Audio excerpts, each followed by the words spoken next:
कोल्हापूर जिल्ह्यात दूध संघाच्या मध्ये अर्थातच गोकुळमध्ये भ्रष्टाचार झाला। ठाकरेंच्या शिवसेनेनं गंभीर आरोप केला।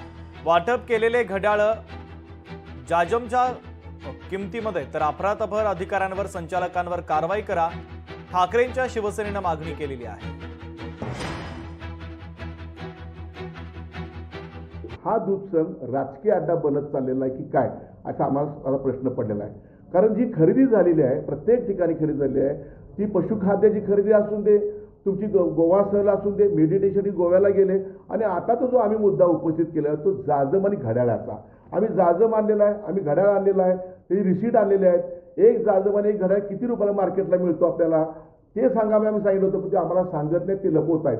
आणि लपवत आहेत म्हणून आमची जी शंका आहे, ते आम्ही बळकट होत चाललेलो आहोत, ते लपवत आहेत ह्याचाच अर्थ कुठेतरी गोंधळ आहे। हा जनतेचा पैसा आहे, हा शेतकऱ्यांचा पैसा आहे, शेतकऱ्याचा पै नाही पै शेतकऱ्यांच्या उपयोगी आला पाहिजे, हे आमचं मत आहे। आणि ज्यांनी भ्रष्टाचार केला आहे, जे बोर्ड ऑफ डायरेक्टर त्या मिटिंगला होते, त्यांची सगळ्यांची चौकशी झाली पाहिजे, त्याच्या सगळ्यांवर कारवाई झाली पाहिजे।